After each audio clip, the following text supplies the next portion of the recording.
E360 TV proudly presents messages of inspirational stories. Live streaming now to millions of devices, including Roku, Apple TV, Amazon Fire TV, Android TV, YouTube Live, Facebook Live, with your host, Donna Guimwa, producer and host, Jim Grant, producer and host, along with Michaela Vidal, administrator and host, and Gaia Guimwa Balconi Wada, editor-in-chief.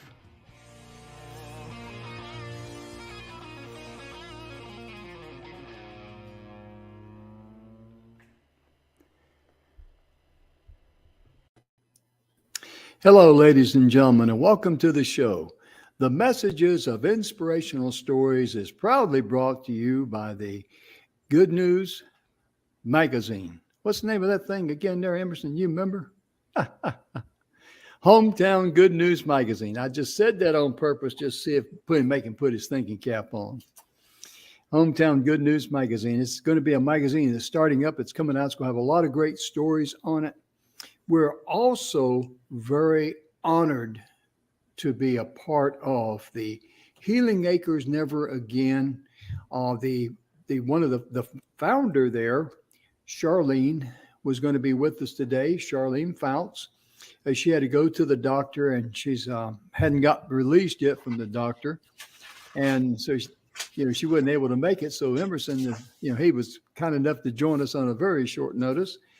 But we're going to be talking a little bit about the healing traumatized hearts, something that her and Ken Nathan went through that actually created the Healing Acres Never Again. Their Facebook is down. Their webpage is down, but their Facebook, you can find them at Healing Acres Never Again. But Emerson, welcome to the show. Thank you so much for joining us on such a short notice, brother. Thank you. Thank you very much. And today we just like to point out a couple of things. That is National Day. Today is also International Cat Day, and that's for all you cool cats out there. Our fur babies. Today is International Cat Day, and for cat lovers, I'm a cat lover. We all know how special those little creatures can be and how unique they are. They truly are. And this day is set aside to convince the rest of us we're dog people. They don't know what they're missing out. That's what it is. We're trying to tell you, you don't know what you're missing out because, like we said many times before, dogs live with us. We live with cats. So if you understand that, because cats, they were just staff. They were just staff. Your cat staff. That's what you are. Right. They were born to rule. And they know it. It's just in their kitty DNA, And also today, Emerson, I tell you, Happiness Happens Day. That's a very unique name. I want to, take a look at that a little bit. Happiness Happens Day. Happiness can happen to you any time you want it, as long as you let go of the stuff that's dragging you down and consuming you like a fire. It's a decision. Yes, it is, isn't it, Emerson? And some of the stuff we're going to be talking about today highlights some people who made some decisions that went way beyond their circumstances, mm-hmm. and they lived the results. Mm-hmm. But I like to say, an awful lot of times with people in relationships, mm-hmm. is it more important to be right or to be happy? Isn't that the truth? And you always get the one who says, well, I want to be both. Why can't I be both? It's like, the world doesn't turn that way. It doesn't always work that way. Yeah, because when people are trying to, when they're arguing, I should say, they're not really trying to solve the problem. They're trying to win their side of the argument. Yeah. I don't know why that's so important. Just let it go. Just let it go. The Secret Society of Happy People was founded back in 1998 by Pamela Gail Johnson. The Secret Society of Happy People. I wonder why they picked that name. That's what it was originally called. Originally a secret society to allow members. Secret society. That's right. To allow members to talk about everything that made them happy because they were genuinely happy people. Hey, the A-team's calling us. All right. No, it was that same person that keeps trying to reach me. It's, there you go. Mr. Likely. Mm-hmm. Scam Likely. Has he ever tried to call you? Oh yeah. I tell him I'm financially embarrassed.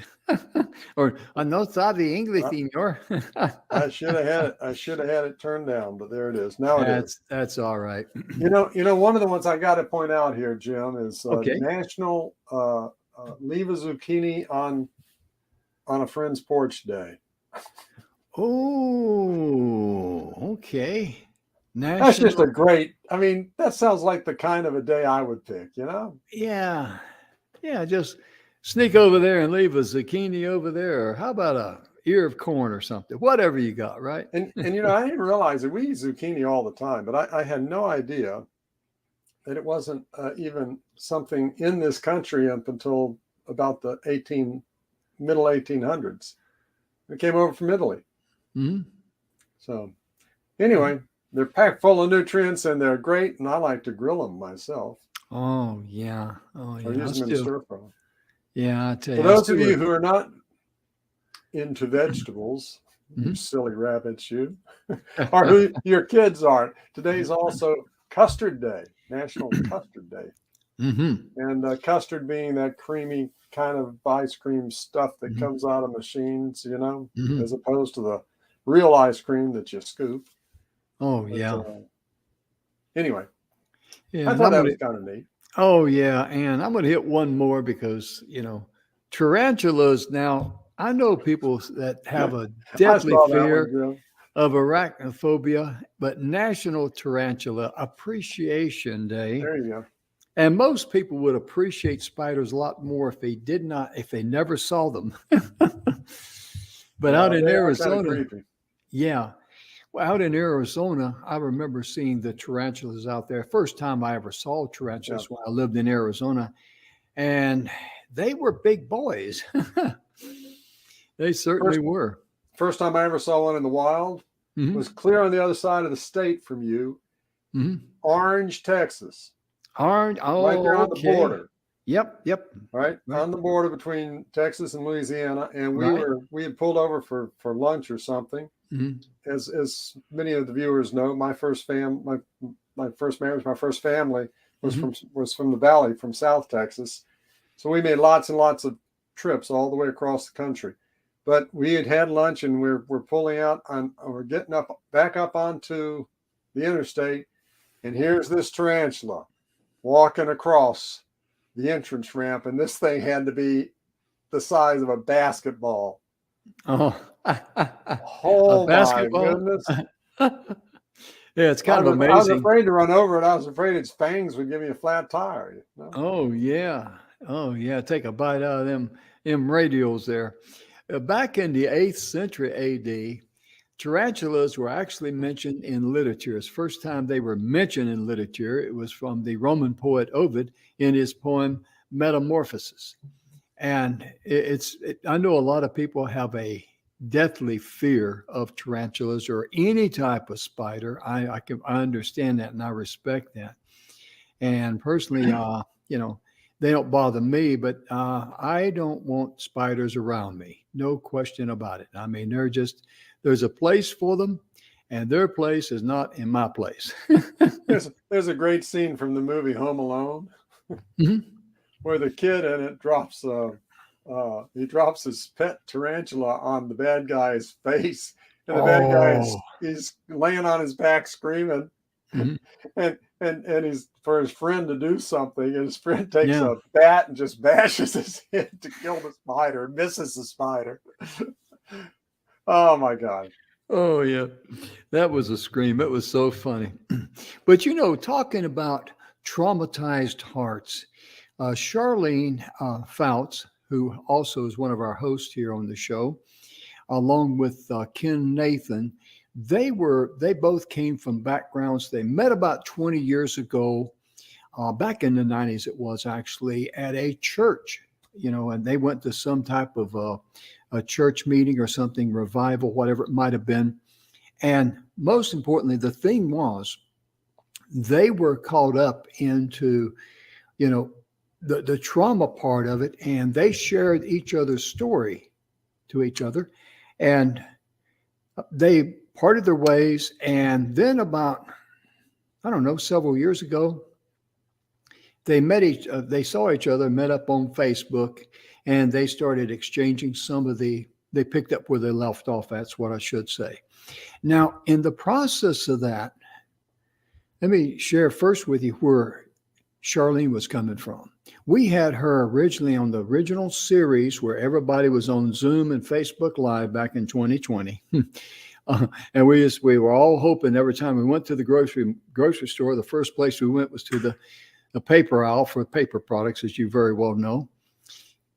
Charlene came on the show, and I was really amazed about two things about Charlene. Number one was the light that I saw in her eyes, and she's got a beautiful smile.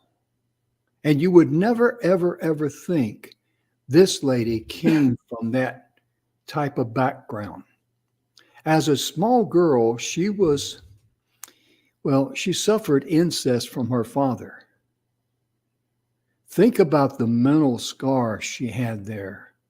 And then we're going to talk a little bit more about this, how we can, be our own worst enemy. But then that started the ball rolling downhill for her. And she, went through abusive relationships. She had an abusive marriage. She was raped one time. Just a lot of horrible things happening to her.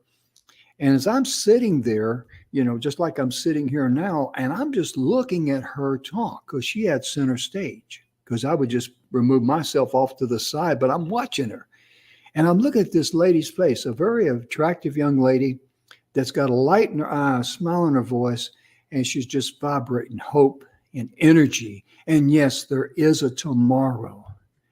And she told the story about how her aunt kind of understood something was going on, and she would take Charlene out as a young girl, and they would do gardening, and she would plant a tree. And that was the catalyst for Healing Acres Never Again. That's where the term came from. Well, then Ken Nathan, we've had him on our show, right the very first season, as a matter of fact, had him on twice. Ken Nathan, his family came from India. And his dad got a promotion or got a job offer. They moved from India to Australia. And things didn't work out there for his dad.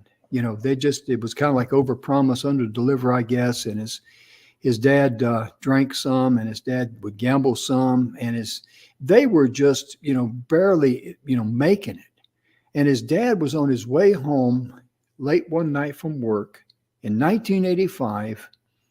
And these guys who knew nothing about Ken's dad, other than he was an Indian from India, these horrible men, evil, wicked, just terrible people, they grabbed him, dragged him off at the bus station there. Where they let the passengers off, they grabbed him there at the bus stop, drug him into an alley. They doused him with gasoline, and they set him on fire. Fortunately, his dad survived, but the horror that put on the family, they were scared to death. And the trauma that he dealt with. And now Ken and Charlene meet up, and they've got a common cause, because they learned how to survive all of that trauma, all of that fear. And Healing Acres Never Again just means we've got a place. It's a program. It's in the United States, on several places across the United States. They're in Australia, where Ken is at. They're also in Africa and over in Europe.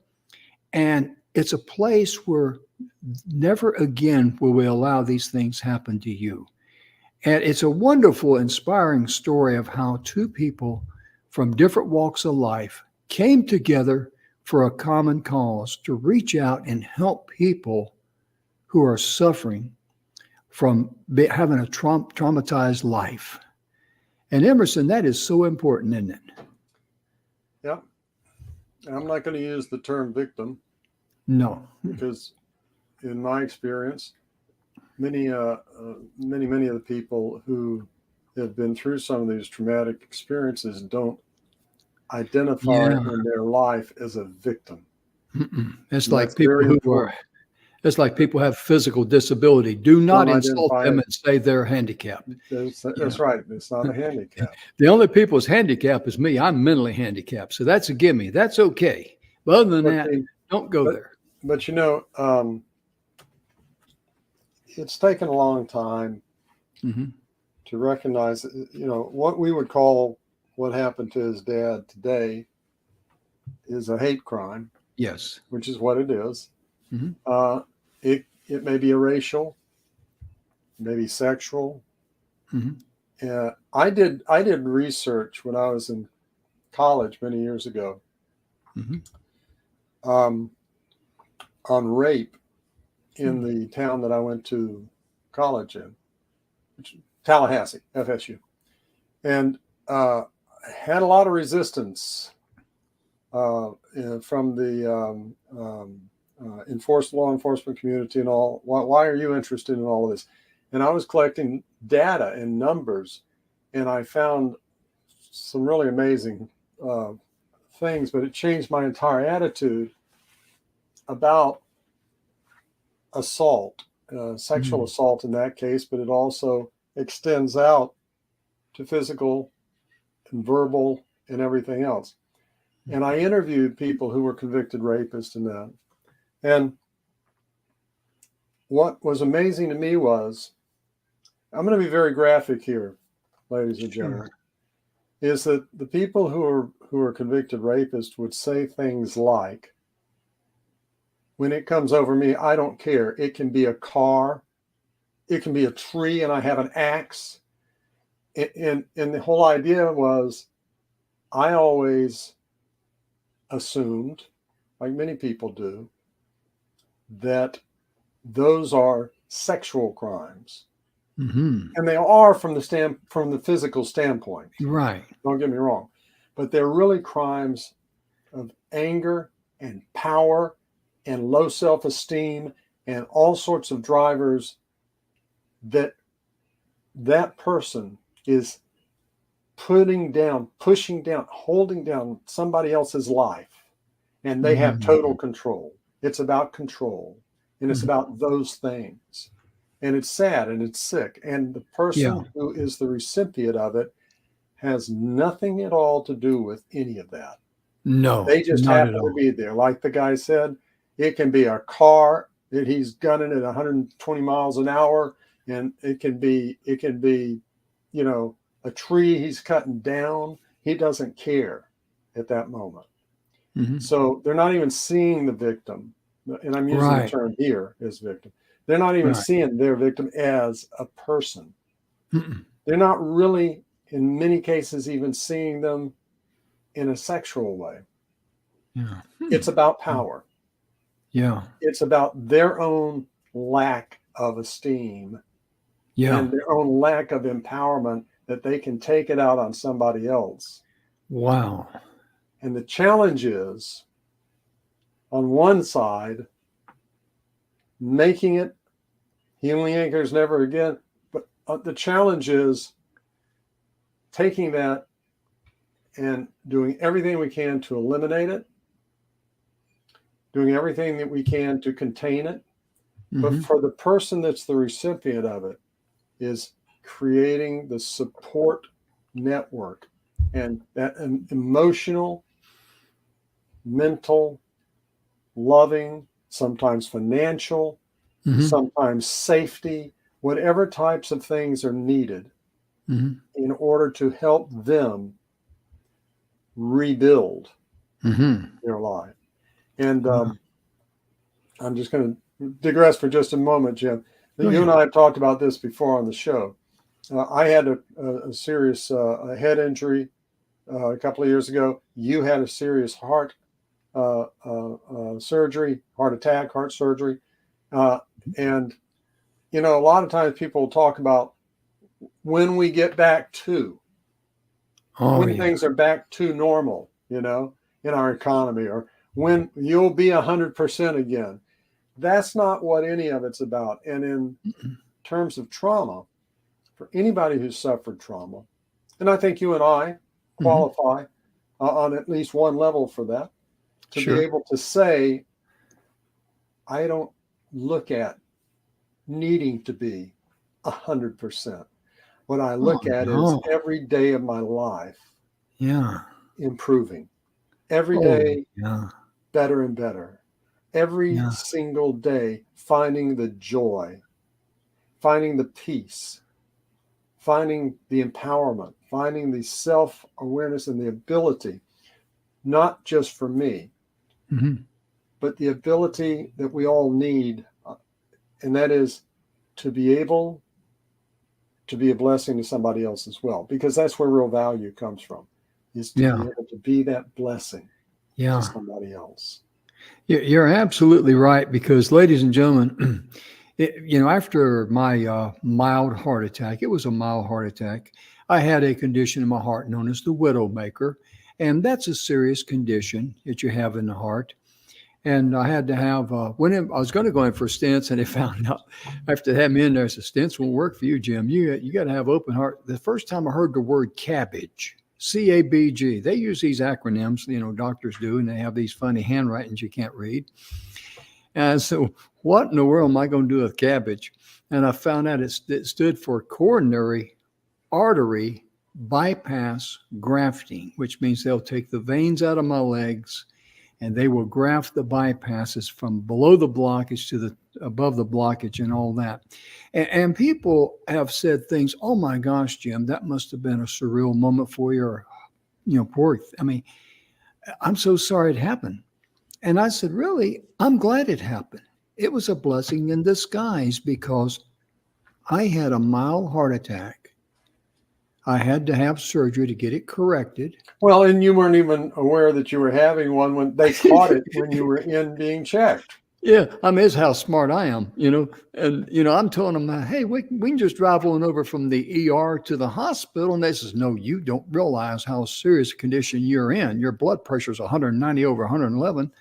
And, but realistically, at times like that, you just simply, if you count your blessings and your, how do I say this, Emerson? You just be grateful for the blessings that come your way. Yeah, gratitude. Thank you, sir. Yeah. And that's what I've seen that in your life, and I've seen you progress from your injury. And right now, I'd say you're about 98%, maybe 99%. You might be 101%. You know that, brother? Well, we've talked about it before, and I meant every word that I said, and that is, and I've talked about the Japanese concept of Kaizen, which is continuous improvement. And when you stop trying to set some imaginary point where you'll be okay, man, I'll be so glad when things get back to normal or whatever. But you look to every day, and you look for it to be a day where you can improve. Incremental improvement every single day. And it's not even that it becomes a focus. What am I going to do today to improve? Yeah. It's that every day we have the challenges. Every day we have, people that we love who have PTSD. They hear a car backfire, and all of a sudden they're back in the jungle, or they're back in the Middle East, and they're on the floor. Oh yeah. And there's part of us that is wired. It's not about they'll be back to who they were before all of the experiences that they had. You were in Vietnam. There's no way to go back to the boy before he went to Vietnam. There's no 100% back to that person. No. What there is continuous improvement in our life. and moving beyond trauma, moving beyond PTSD, moving beyond the damage that somebody else or some other circumstance or our health has inflicted on us.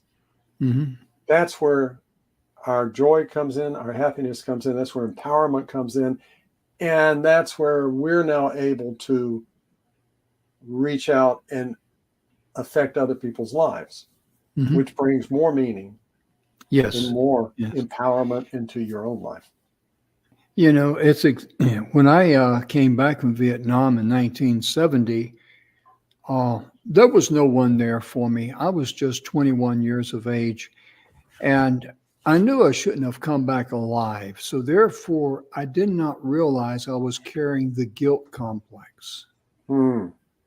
I didn't even know what the guilt complex was.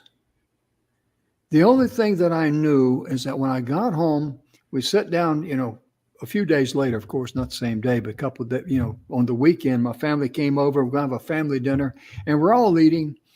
And one of my sisters looked at me and she says, "Hey, Jim, what was it like over there?" And I looked up, and all eyes are on me, and I can't handle it.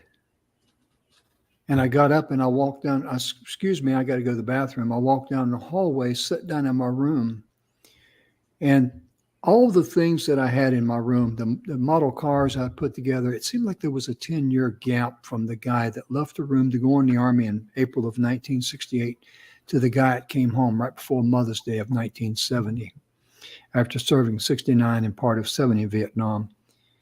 And I asked myself this question, I never will forget. I says, why am I not happy? I'm home, because I always thought home would be a solve everything problem. Yeah. Solve everything. I'd be home and poof, I'd be, brand new, right? The old me would be back. It didn't happen that way. And ladies and gentlemen, for a few moments there, I thought I was losing my mind for not being happy, and it scared me. And I remember I got up and I walked into the bathroom and I washed my face and I looked in the mirror, and I really felt like my knees were going to buckle. And I'm going to speed this thing up a little bit. I drank a lot in the 70s. I quit drinking January the 1st, 1981. I just walked away from it. Booze is not the answer. That's not who I am. But I look back now, and I'm thankful for the things I went through, because it made me stronger.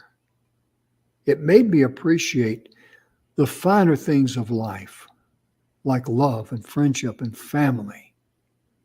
Not money, not glory and fame and all that nonsense, but the true things in life that I love and appreciate, that money cannot buy, nor can any thief break in and steal it from me.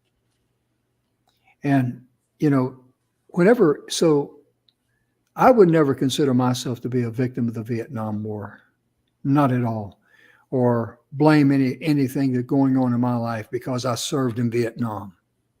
That's not accepting responsibility in my eyes. And so many times, Emerson, sometimes people, when they go through hard things and trials, they kind of continue on a self-destructive type of course, don't they? And they haven't come to grips with that. And there's so many people, I think you've probably known people in your life, I've known people in my life that they go through abusive relationships. And it seems like, I've known several ladies in my life. It seems like they go from kalam, bam to wham. Stop going shopping for a boyfriend or a husband at a bar. Well, you had a valid point there. And of course, this isn't true for everybody, but we all know people who have serial bad relationships, or even abusive relationships. And, of course, everybody walks and knows that. I think at this point that my background is all in marketing and working with companies and individuals to help find the people that you don't want and attract more of the people that you do. And in business, and I'm going to run this back over to the personal, but businesses tend to do what I call get all you can and can all you get. You know, Mm-hmm. they run the Facebook ads, they run, or the newspaper, radio, TV, whatever, different media that they're using to try to get as much traffic, try to get as many people in the door, try to get as many people they can to their site, and get them to buy, get them to buy. And the thing is, I really believe that's a wrong approach. Mm-hmm. And I relate it to the person who has serial relationships that are abusive. Mm-hmm. Sooner or later, in the 80-20 rule we've talked about on the show before, Jim, you know, we spend 80% of our time on the things that really bring us 20% of what we want in life or in business. And we spend 20% of our time on the things that we really want in our life and business. And so in terms of the focus that we have, you know, it's like at some point along the way, you have to say, listen, girlfriend, hold that mirror up to your face, you know. So, hey, listen, guy, come over here. Let's stand in front of the mirror just a minute. I want you know, if you're putting out the message, you're attracting those people. What is the message that you're putting out? I'm not talking about if somebody dresses provocatively and little silly stuff like that. I'm talking about the person who sadly goes from one to another to another to another, or the business who keeps attracting the wrong person, the wrong people as their place, and it just drives the staff nuts, and they're angry and they're abusive, and they're always complaining, and you can't ever make them happy, and all of that. We have to look at ourselves, because what I put out, it's like a rubber ball. What I put out, that's what's going to come back. Yeah. And that message, now this is, please, all of you, don't be writing Jim and saying I'm blaming the victims, because I'm not blaming the victims ever. I am not. They have added, listen, if somebody does something to you, that's on them. I'm not blaming the victim here. But what I'm saying is sometimes in our life, we can tend to attract the wrong people in our life. Yes. We're putting it out. What is it that I'm putting out that's attracting them? And again, I come at it from a business and marketing standpoint as well, because most businesses do the same thing. It's nuts. It drives your people crazy. You know, what do you want? Would you rather have the phone ring and have them say, "Oh, it's Miss So-and-so," and go, "Oh God, not again. Why does she keep calling?" Or do you want it to be the phone rings, it's Miss So-and-so? Oh, wow, that's great. I haven't talked with her in weeks. Oh my goodness, I wonder how she's doing. Put her She through. made my day. Who is it that you want to be spending your time working with?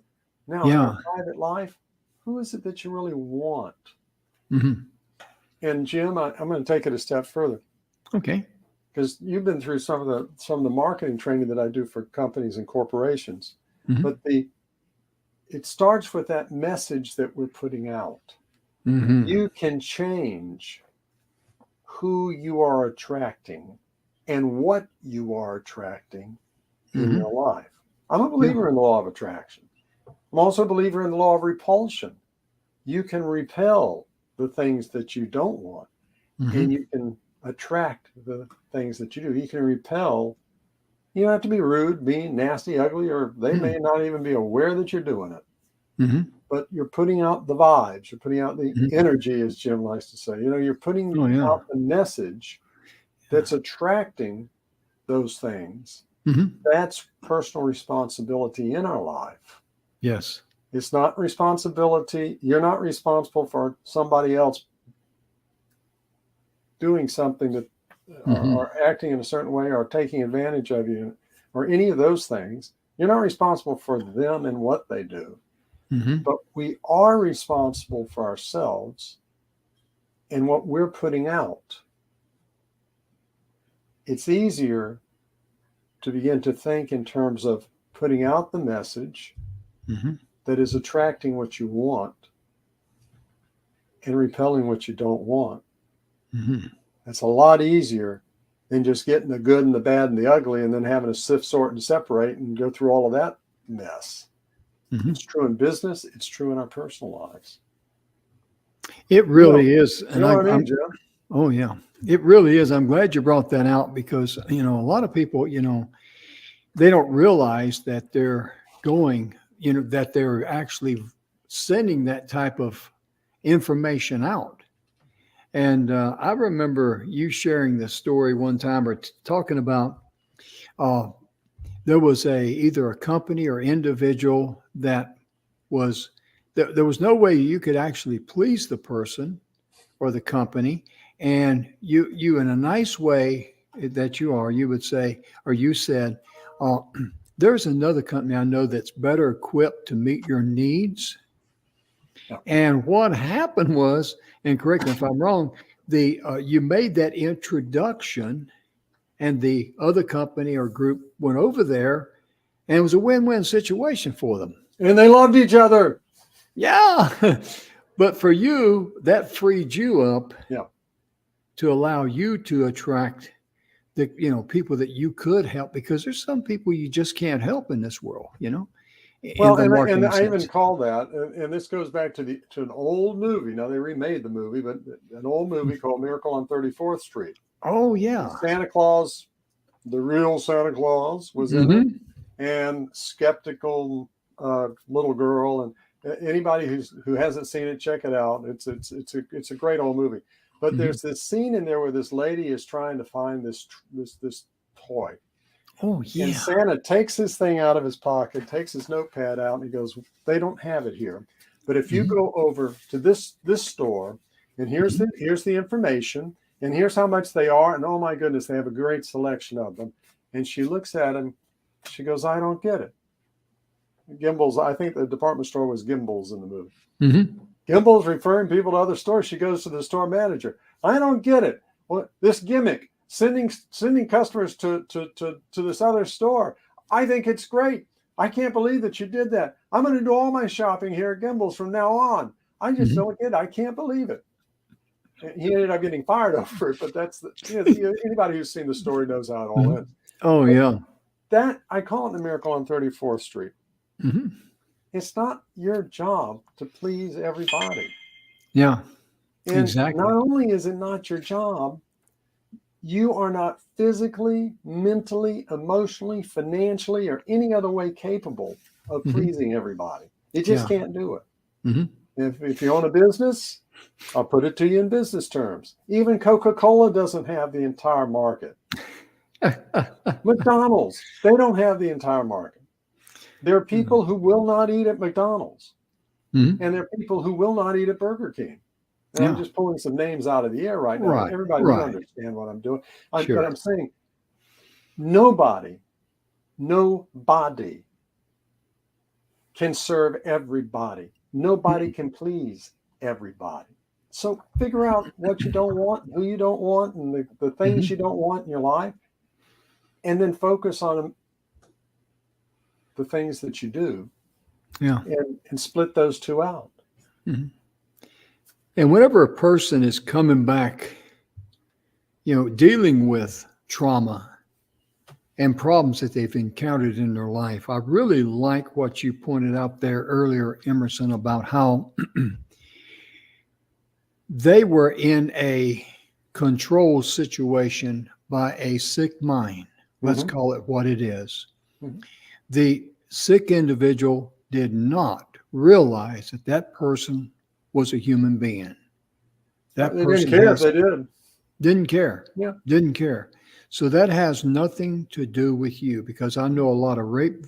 When I say I know a lot of rape victims, I've read about a lot of rape victims that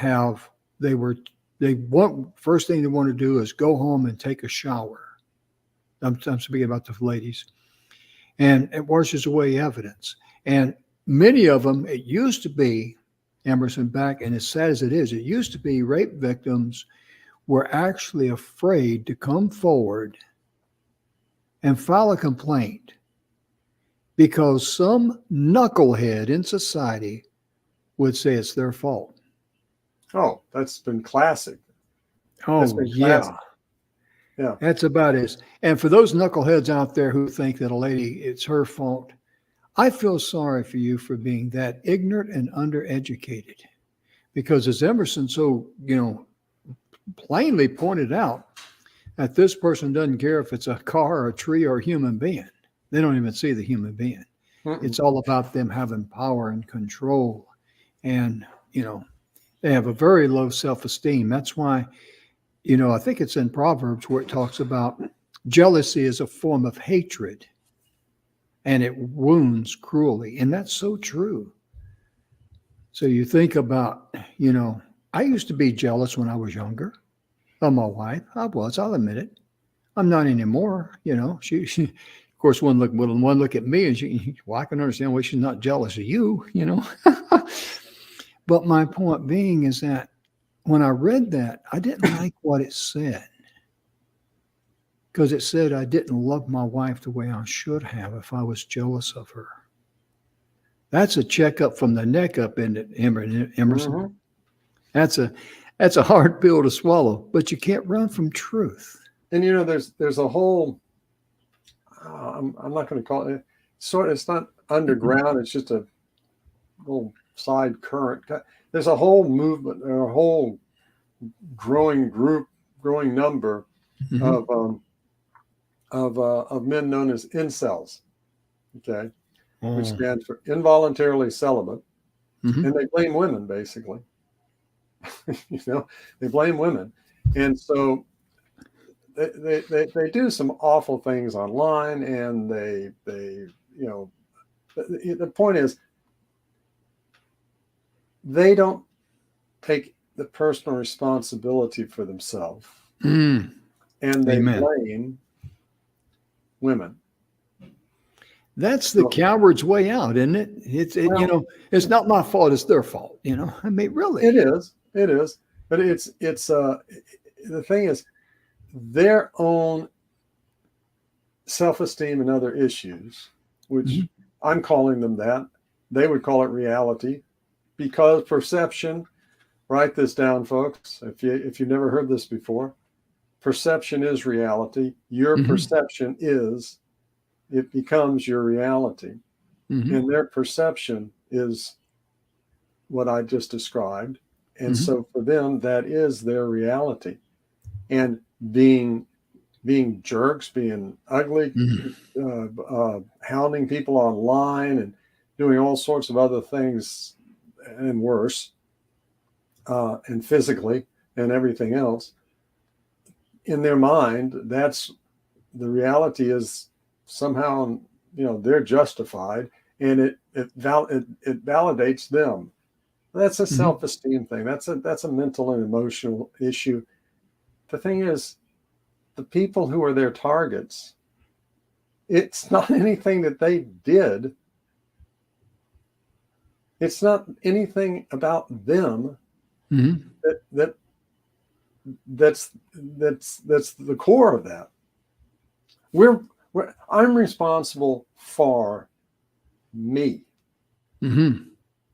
I'm responsible to you, Jim, to our audience. I'm not responsible for Jim. I'm not responsible for my children. I'm responsible to my children. Big difference there. Yes. When your kid is throwing that tantrum out in the middle of the grocery store and everything else, and you know what? That's not you. That's your child. And personal responsibility is responsible to that child, to guide that child, to correct that child, to love that child and everything else. But you are not responsible for the way that child acts. And that's true for other people across the board. If you have a spouse or a partner, who shoots off in the mouth or embarrasses and or whatever, you know what? You are not responsible for that person. Exactly. I want to take that one step further, and this falls on a lot of leaders and supervisors, and that simply is be responsible to your subordinates and do not be responsible for them, because if you become responsible for them, they will adopt you. It's true. That is true. And I add this to that. Nobody in the world, nobody in your company, nobody around you can do it the way exactly you would do it, and maybe even be as good as what you can do. You don't need somebody else to be a cookie cutter of you. And in terms of a company, you know what? The key to me is, how many people can I find who are at least 70% as effective as I am at something? And then let them flourish. Encourage them. Yeah. Guide them. Yeah. Help them improve. Yes. Give them more responsibility. Yeah.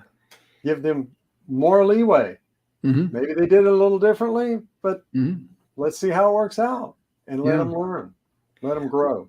One of the wonderful things that you can do to help go and grow, and Emerson, we've done this a lot, and that is have a mastermind, because that's where the energy comes, and that's where better ideas, I mean, the mastermind produces much better ideas or a more complete picture or a clearer picture than what one individual can. And we had a little mastermind today, and we cleared up some gray areas there, because I shared with Emerson, I got to be honest, this is bothering me.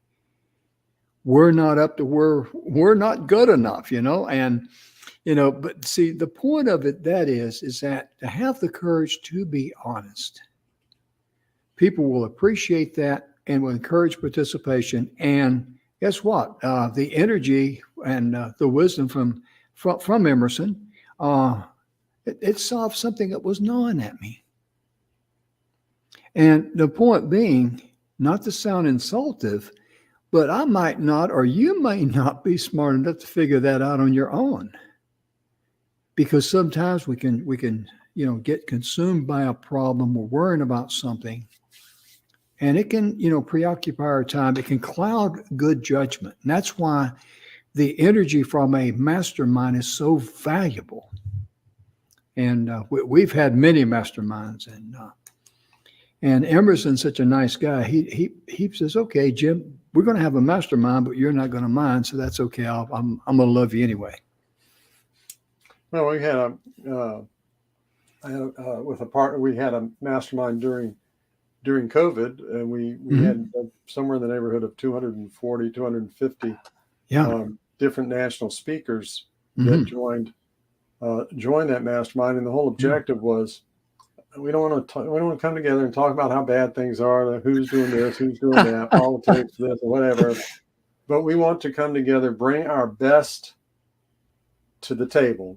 Amen. And then listen to each other, and share from our best experience and knowledge base. How can we not just survive, but thrive in this new normal? Oh yeah. And you can do that with people in your local community organizations that you may be part of, the chamber, or church group, or community group, or whatever. You can do it with your own family. Yes. And the idea is everybody brings their best to the table. Amen. You bring your best to the table and give full focus to the person at that moment who is dealing with a challenge. Maybe it's an opportunity, a decision, whatever it is. They're dealing with that and trying to figure out what should they do? What would be a path that they could take? And masterminds are wonderful to do with your family. Oh yeah. Yeah.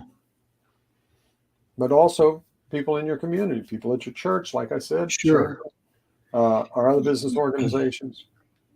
That was one of the things that I learned the hard way back in the 80s.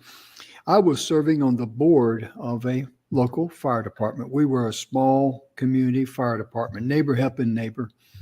And we had one of the firefighters get hurt. And so I'm thinking, hey, how does that get covered? And I found out through workers' comp. So I found out in the state, well, workers' comp, you got to pay so much into it. And of course, we were just neighbor helping neighbor. If the truck needed tires, we'd have a bake sale or whatever, keep donating money till we had enough money to buy tires for one of our trucks.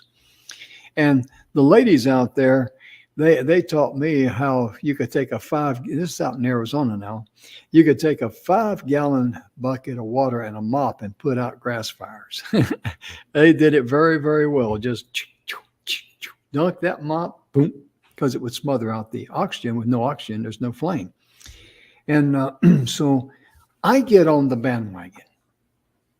And I'm telling people, we need to, we need to go district, which means taxation. I said, because look at all these people out here who have property, don't pay a dime or don't contribute a dime to us, because overall it would be less money, this and that and all that. And we need to have workers' comp, because if a neighbor goes over to help another neighbor fight a fire at their house or something, and there's a cave in or something like that, they get hit with something and get trapped in the fire or get injured. Now they're in a position where they're going to have to sue their neighbor to cover their medical bills. And what I did not know, or what I did not realize, was that I couldn't understand why no one could see what I saw coming. The bottom line was, all of us wanted everyone to be protected. The problem was my approach. And, because you mentioned the word taxes to people, and guess what they do? That's what I ran into. But then there was another, if I'd approached it a different way, it eventually did go district, not through my efforts. I was, you might say, brought up the idea and stirred up the community. I did that. And didn't get any Christmas cards that year, if I remember correctly. But anyway, my point being is that sometimes having an open mind in discussing things, even when it comes to get things off your chest, be open-minded and be able to accept, someone's positive feedback. Like if you're going from a abusive relationship to abusive relationship, stop doing what you've been doing, and be receptive to that, because some people, they get a little, rub their fur the wrong way, as the old saying goes. I'm going to share this for all of our viewers. Okay. If you want to have a hoot, go to YouTube, look up Bob Newhart. Remember Bob Newhart? Oh yeah. Bob Newhart show. Look up Bob Newhart, Stop It. Oh. It is the funniest. You will hurt yourself laughing. He's a psychiatrist, and that's the answer to everything. Basically, is stop it. But only Bob Newhart can do Bob Newhart. So I encourage all of our viewers. Oh yeah. After the show is over, go to YouTube, look up Bob Newhart, Stop It. Yeah. Amen. And don't be drinking milk or water or Coke or anything when you'll be starting, it'll be a mess. It'll just be a mess. Yeah. Because it is funny. It is funny. It really is, because Bob is just fantastic. And another great comedian, of course, this is not along those lines, but another great comedian, and this was a promptu kind of a deal, was Tim Conway on Mama's Family, when he's talking about the elephant. If you're overdue for a good laugh, just Google those two there on YouTube. You'll be good to go. Ladies and gentlemen, our time is about gone. We're closing in on the 4:00 hour here in Texas, and 5:00 there in Emerson, and probably 6, 7, 8, 9, 10, 11 o'clock somewhere else, But we want to thank you so much for tuning in today. We're going to be back tomorrow. I think Donna and I are going to put on the show tomorrow. And if not, Donna and Emerson will be here. But we're going to be putting on the show here. We're hoping Charlene can join us real soon, because she's had a little procedure done on her. And we're looking forward to getting her back with us, because the story that she has and the way that she can touch a lot of people's hearts out there, not just ladies, but men too. She touched my heart. She's a very special lady. And I imagine you learned a couple things about her today, Emerson, you probably didn't know, but you've seen her. You know the way she is, her personality, how beautiful she is, what a smile she's got and all. And the light in her eyes, that's the thing that just really made an impression on me. What Sometimes a beautiful. talking about painful things are important. Yes, yes, it is. It's not to dwell on them. It's not to constantly be reliving them. It's to be able to deal with them, put them down, and move on with your life. And say, I'm going to let it go. Yep. I'm going to let it go. That's it. Huge. It really is. And Healing Acres Never Again, their website is being worked on right now, but you can find them on Facebook. And also to The 7 Levels of Truth by Mr. Bill Heinrich. That's his book there. 7 Levels of Truth. You can see it there. And that's Mr. Bill there in the back, a good friend of ours. In fact, him and I both have taken classes from Emerson. And we know Bill, and the 7 Levels of Truth, it's on Amazon. It will give you a lot of great information, getting your mind clarity, and how to deal with things. Most importantly, how to love yourself and let things go that do not serve you. That's very important. It is so important. Yeah, because many times there's something very powerful about finding forgiveness. Amen. And because it releases something inside of you when you. Yeah. Yes, it does. Because you'd say, this is not who I am. I'm not going to carry this burden. Yeah. And I'm going to let it go. I'm going to love myself to let it go. Go ahead, sir. Somebody says, I could never forgive this person or this action. And the thing is, by not forgiving, what happens is your brain continues to relive it over and over again. And your subconscious does not know the difference between subconscious and dream world or anything else and the real world. So that's right. All of those things are still there until we release that. Yeah. In other words, it holds you captive. You're your own prisoner. And you can forgiveness is about us. Yes. It does not justify anything. Right. Exactly. It doesn't make it right. It says, not at all. I'm going to cleanse myself of it and give it up. I'm going to set myself free. Amen. That's it in a nutshell. You owe that. Yeah, you owe that to yourself. You really do. You really do. Because you're worth it. Yeah, you are definitely worth it. We're out of time, ladies and gentlemen. Emerson, thank you so much for joining us today. We appreciate you. We love you.